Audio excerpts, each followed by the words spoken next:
Hello.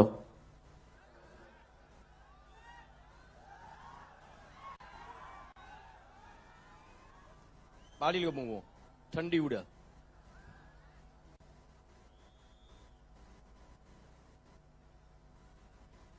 મિત્રો, આપણો સમાજ એવો છે જે આટલી અડધી રાતે પણ આટલી બહોળી સમાજ સંખ્યામાં ઉપસ્થિત છે. એટલે ખરેખર અલ્પેશભાઈએ જે આપણા સમાજ માટે કર્યું છે, વર્ષોથી આપણા સમાજની સેવા કરી છે, એટલે ખૂબ ખૂબ અભિનંદન સાહેબ. એમને ફોન કર્યો તો હું લગ્નમાં બીજી હતો એટલે વાત નથી થઈ, પણ મેં એમને કીધું હતું કે હું ચોક્કસ આવી જઈશ. અને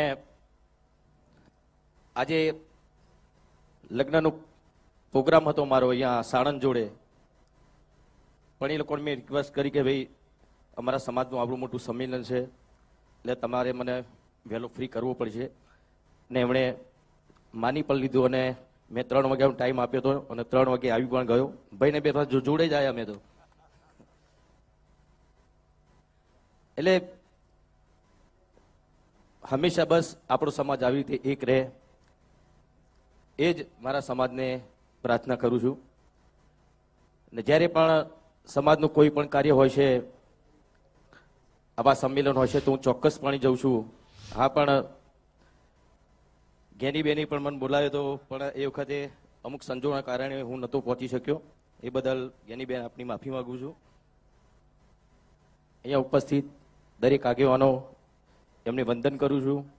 અને તમને તો મારો શું કહેવું કયો? હા હા હા હા. કેમ કે તમારા જ આશીર્વાદ છે.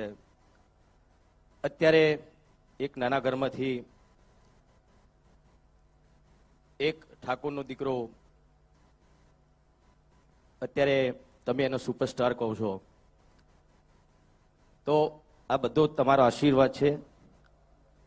તમે છો તો હું છું, અલ્પેશભાઈ છે, અને દરેક આગેવાનો એ બધા જ તમારા આશીર્વાદના લીધે જ છે. અને આવા નવા આશીર્વાદ હંમેશા સમાજના જે સારા કાર્યો કરતા હોય એમના એ આગેવાનો ઉપર રાખજો. અને વધારે તો કંઈ કહેતો નહીં, એવા બોલવાનું થોડું હમણાંથી થોડું ચાલુ કર્યું છે એમ તો. પણ ખાલી થોડી જ્ઞાનીબેનને મારે એક થોડીક વિનંતી કરવી છે. તમે જે સમાજ માટે બંધારણ આપણા સમાજના કલ્યાણ માટે જ કર્યું છે, બહુ સરસ કર્યું છે. પણ એક બે એવી વાતો છે જે તમારી સમક્ષ રજૂ કરવા માંગુ છું હું. કેમ કે ઘણા બધા મને ફોન આવ્યા, કેમ કે હું પણ એક કલાકાર છું, એટલે ખાસ પેલા ડીજે વાળાનો બહુ ફોન આવ્યો. એટલે અરે બીજું કશું ને, એ લોકોનું પણ શું એમના ઉપર ઘર ચાલતું હોય છે. ઘણા બધા કલાકારો ડીજેમાં જ કામ કરતા હોય છે. તો એના માટે તમે થોડુંક વિચારજો શું કરી શકો. તમે બધા આગેવાનો છો, બધા ભેગા થઈને તમે નક્કી કરજો. પણ એટલે અમારા કલાકારોની વાત છે, બરાબર. એટલે એમાં શું થઈ શકે છે, તમે બધા આગેવાનો છો, તમને વધારે ખબર પડશે. કોઈ રસ્તો તમે કાઢજો તો એ લોકોનું ઘર પણ ચાલે. અને સમાજ માટે હંમેશા વર્ષોથી હું ગાતો આવ્યો છું. કેમ કે પહેલા બહુ ઓછું બોલતો હતો. પિક્ચર હોય તો ડાયલોગ બાયલોગ બોલવાના થાય, પણ જે તે સમય મેં ગાવાનું ચાલ્યું ત્યારથી સમાજ માટે મેં ઘણા બધા ગીતો લખ્યા છે. મારા મોટા ભાઈ જીવરાજભાઈએ પણ, જેમ કે જાગો જાગો ઠાકોરો જાગો જમાનો બદલાયો. એ વખતે આપણો સમાજ બહુ જ પાછળ હતો. અત્યારે તો ઘણો બધો સમાજ આપણો ઘણો આગળ આવ્યો છે. શિક્ષણમાં પણ આગળ આવ્યો છે અને વ્યસનમાં પણ. એનો પાછું જવાની જરૂર છે, પણ એ બી આગળ આવે છે. બોલો,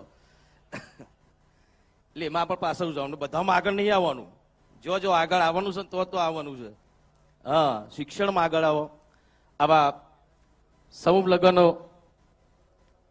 એમાં જોડાઓ, બાળ લગ્નના કુરિવાજો છોડો, એ બધામાં આપણે આગળ આવવાનું છે. તમે તો વ્યસનમાં આગળ આવી જાઓ છો.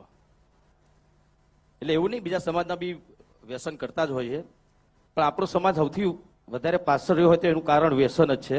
અને વ્યસનના કારણે આપણો સમાજ ભણી ના શક્યો, અને ના ભણી શક્યો એટલે વ્યસનમાં ચડી ગયો. એટલે બસ એટલી જ વિનંતી કરું છું કે વ્યસનોથી દૂર રહો, શિક્ષણ અપનાવો. આ સુંદર મજાનું પગલું અલ્પેશભાઈ આપણા માટે જ, આપણા યુવાન મિત્રોમાંથી કર્યું છે. હા હા, ચલો એક બે લાઈન, કેમ કે ઘણા બધા આગેવાનો છે. હો હે જાગો જાગો ઠાકોર હો જાગો, જમાનો બદલાયો. હો તમે દારૂના વ્યસન છોડો, જમાનો બદલાયો. બાળ લગ્ન ના કુરિવાજ છોડો, જમાનો બદલાયો. તમે શિક્ષણના માર્ગે હાલો, જમાનો બદલાયો. જાગો જાગો ઠાકોરો મારા જાગો. આમ તો જાગેલો છો અડધી રાતે 3 વાગે, જોવા તમે. હા, ઓમ જાગેલો છો, પણ ઓમ શીખ અમુક ટાઈમે શું થઈ જાય ખબર નહીં પડતી. એટલે આવા જાગૃત રહો.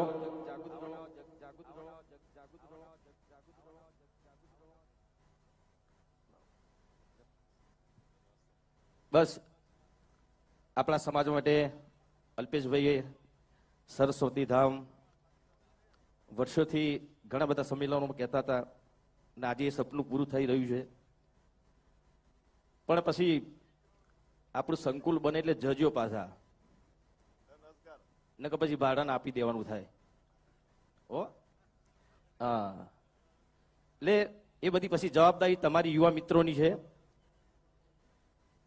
આટલું આપણા સમાજના આગેવાનો આપણા શિક્ષણ માટે કરતા હોય ને તમે ધ્યાન ના આપો તો પછી સમાજ ક્યારે આગળ આવશે? એટલે વિનંતી છે, ભણજો અને ભણાવજો. બસ અહીંયા મારી વાત પૂરી કરું છું. આગળ ઘણા બધા આગેવાનો છે. જય ઠાકોર સમાજ.